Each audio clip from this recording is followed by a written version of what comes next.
Clippers, another team that the last time they hit on a draft pick was Terrence Mann in 2019. They have missed on every single draft pick since. They have failed. They've moved up in drafts. They've failed on picks.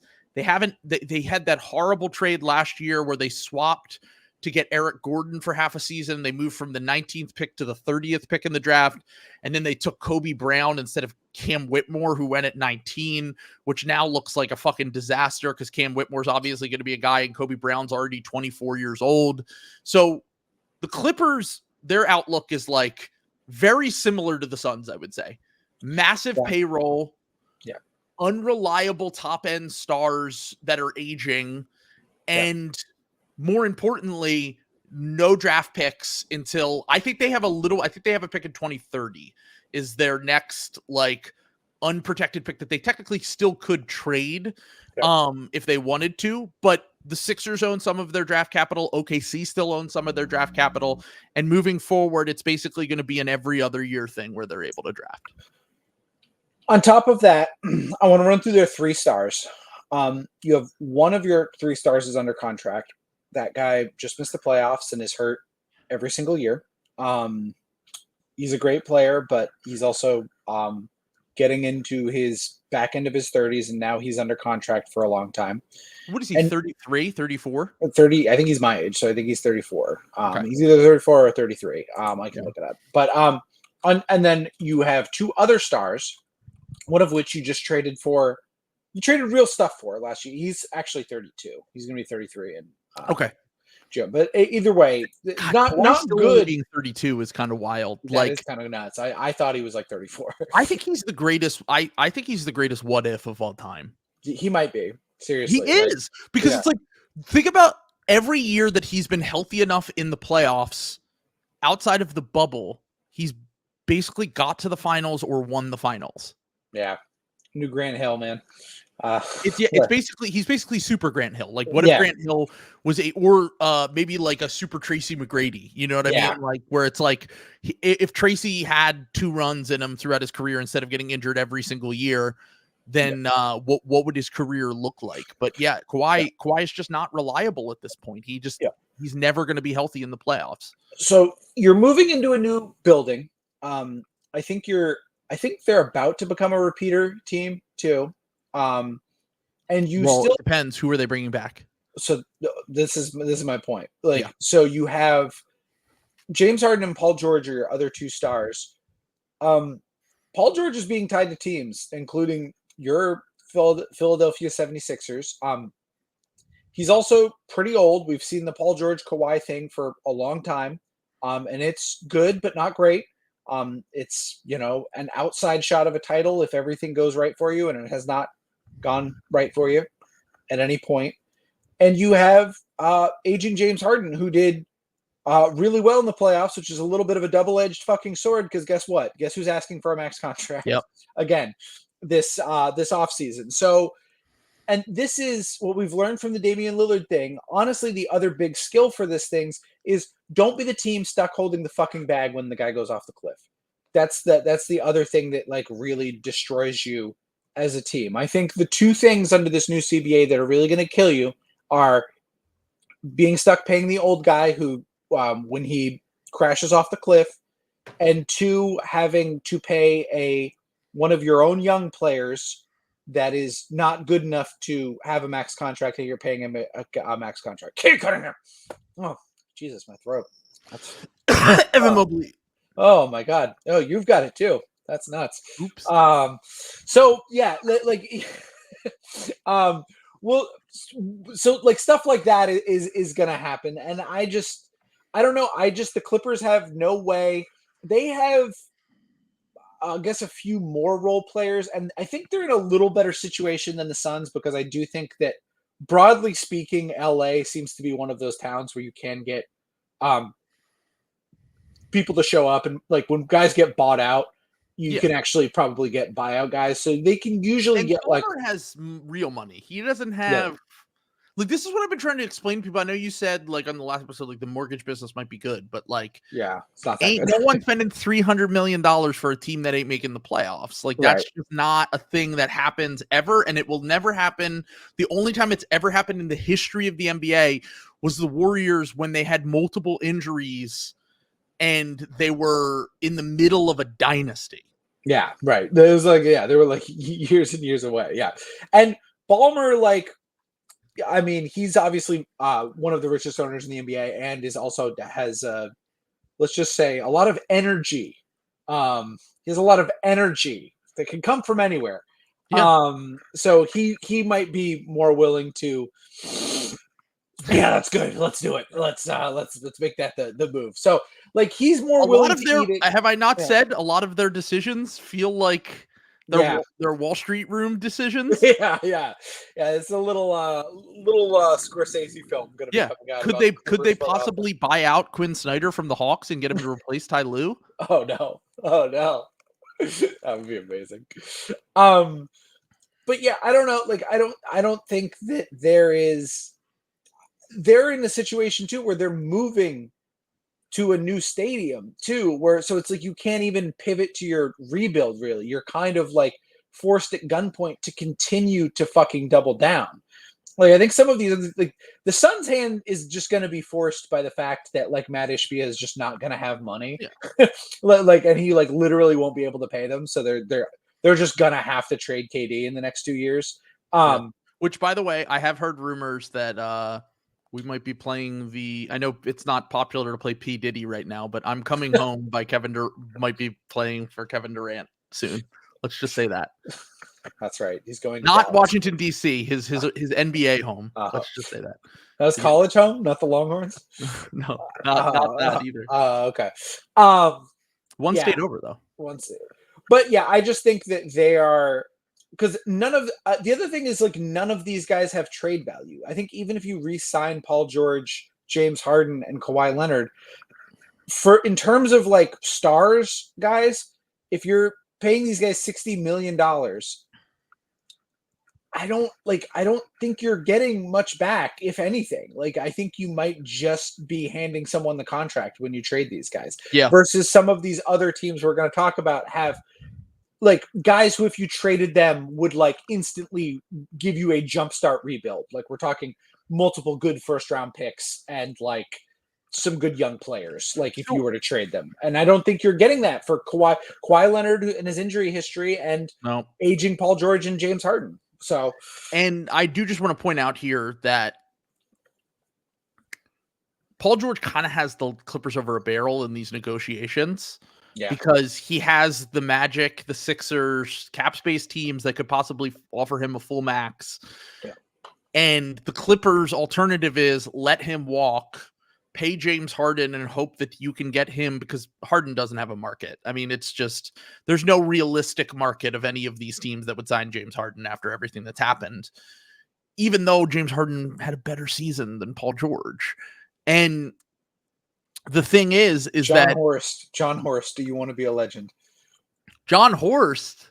Yeah, isn't he being taking the Detroit job? I thought he was. I thought I heard he's getting elevated. Yeah, he's being pursued. I think. Yes, that's an interesting one. Yeah, I mean, I'm sure they'll try everything. I know Chiodo's joked about James Harden has long had a respect for Coach Greg Popovich and would love the idea of pairing up with young budding superstar Victor Wembanyama. In like we will get Woj things like leverage pieces, but we all know at the end of the day, Harden's options are the Clippers, and that's kind of it. And so if that's the case, maybe you can get Harden for 35 to 40 million to come back per year. And then you have Kawhi, who took below the max. There was a rumor out there that Kawhi took below the max in case the Clippers did decide to blow it up. They could trade him by this offseason.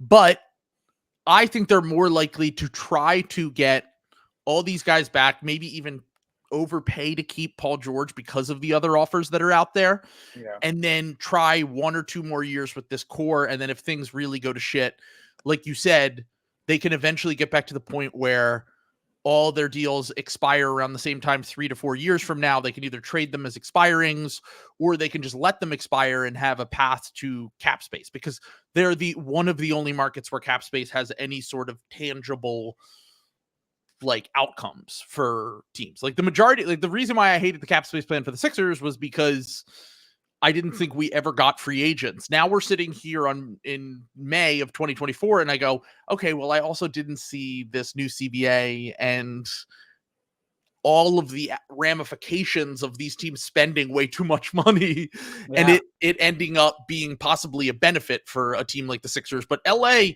no matter what the climate is, they're always going to have a more enticing offer for players that want to live in LA, and the Lakers can only roster so many stars. So, but we can all agree that the Clippers are probably the second most fucked. I think that what do you think they do? Do you think Paul George walks, or do you think he goes back? I think Steve Ballmer, because he's the nail on this. I think Steve Ballmer just says, bring everyone back.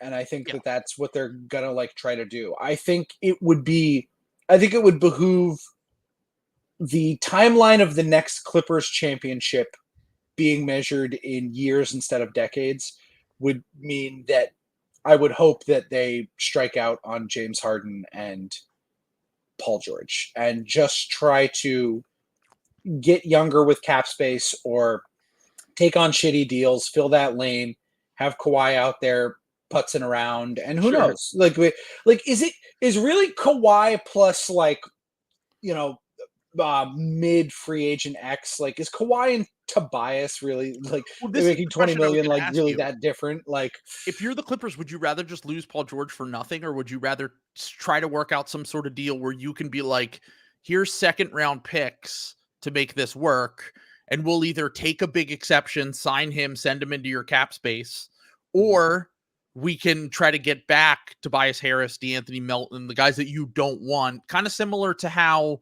the Warriors did their step ladder deal with Kevin Durant, where they traded Kevin Durant, and then they were like, wait, can we get D'Angelo Russell? We'll send you a fake first so we can get D'Angelo Russell, so later we can turn him into Andrew Wiggins and a pick.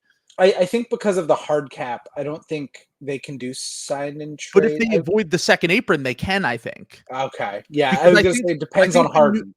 I think it depends what the Harden deal looks like, and it depends what other money they can move, because they still have Norm Powell, who makes a decent amount of money. Zubac doesn't make nothing. Terrence Mann doesn't make nothing.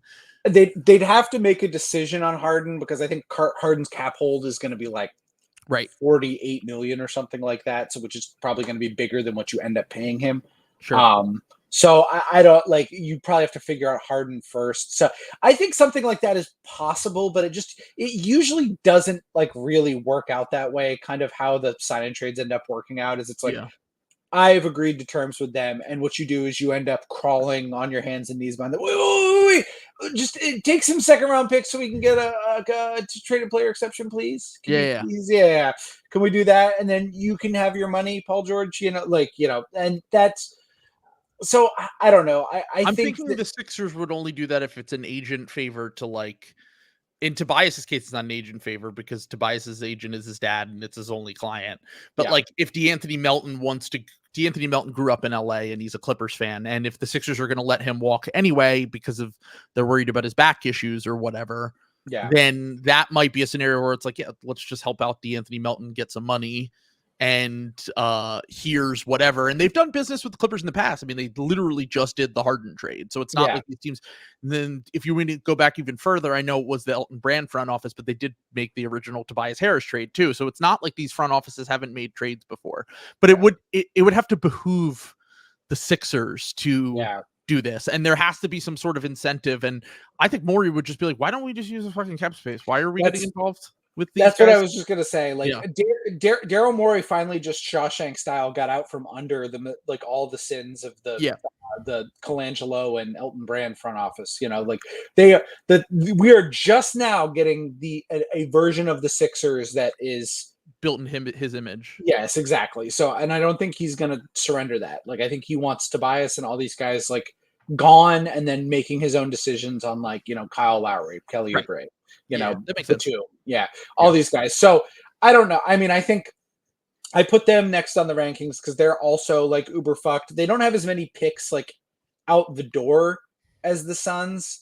And they are a little bit more competitive. Like we still saw the Clippers when healthy were actually a very good team this year. Like it just was Kawhi got hurt fucking again, and maybe that's all they have to tell themselves, like, it's not conceptual. It's the reality is that this team, before they got James Harden, made it to the conference finals. They've won playoff series with Kawhi and Paul George. And this year they honestly probably would have won this series if Kawhi was healthy. Like, I mean, they took it to 6, and like I think that him being healthy would have been the difference. And I think they would have, if they were healthy, I think they would have stood a pretty good chance against the Thunder too. Like I don't think it's not like the Lakers where it's like you're kind of kidding yourself a little bit. You know Is what I'm that saying? next team you wanted to talk about? I kind of think that there might be another team that might be a little bit more fucked. That I'm like thinking it over as I'm talking here.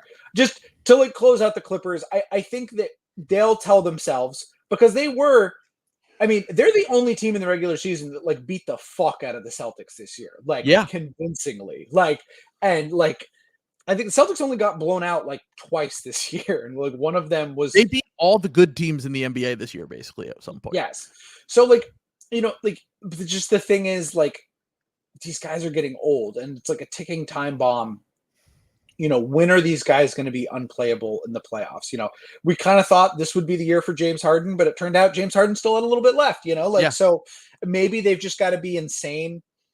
Maybe they'll be like the Lakers were last year, where they're just crawling in as an 8 seed every year, like because of how they load manage, and maybe that's the path forward. But I'm guessing they just re-sign everyone and bring everyone back. But I just don't think they're ever going to be a legitimate title contender, because I just don't trust them to be healthy, and they really have no avenues to improvement. It's pretty much just holding on to this team that they have right now. So, yeah, I agree. I think that their only chance to compete in the next few years is to basically run it back. And if they decide to let Paul George go, I think that they're probably better off trying to get James Harden on a decent contract that's movable.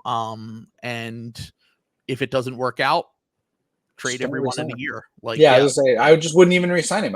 Okay, we're starting over. Here's Kawhi Leonard, and we'll take bad contract. There's not a lot of bad teams, and people are going to need dumping contract spots. Like, hey, we'll take Zach LaVine, shit like that, and just pivoting to like being kind of a bad team. Like, yes, it's going to suck when you're sending, you're sending the Thunder like the 10th overall pick or whatever. But like, if you want to win a title, like I think that we're hitting the point now where, we've got 1, maybe 2 years of that being like a realistic possibility. And when I say realistic, I mean like a 3% chance, so anyway. Also, it's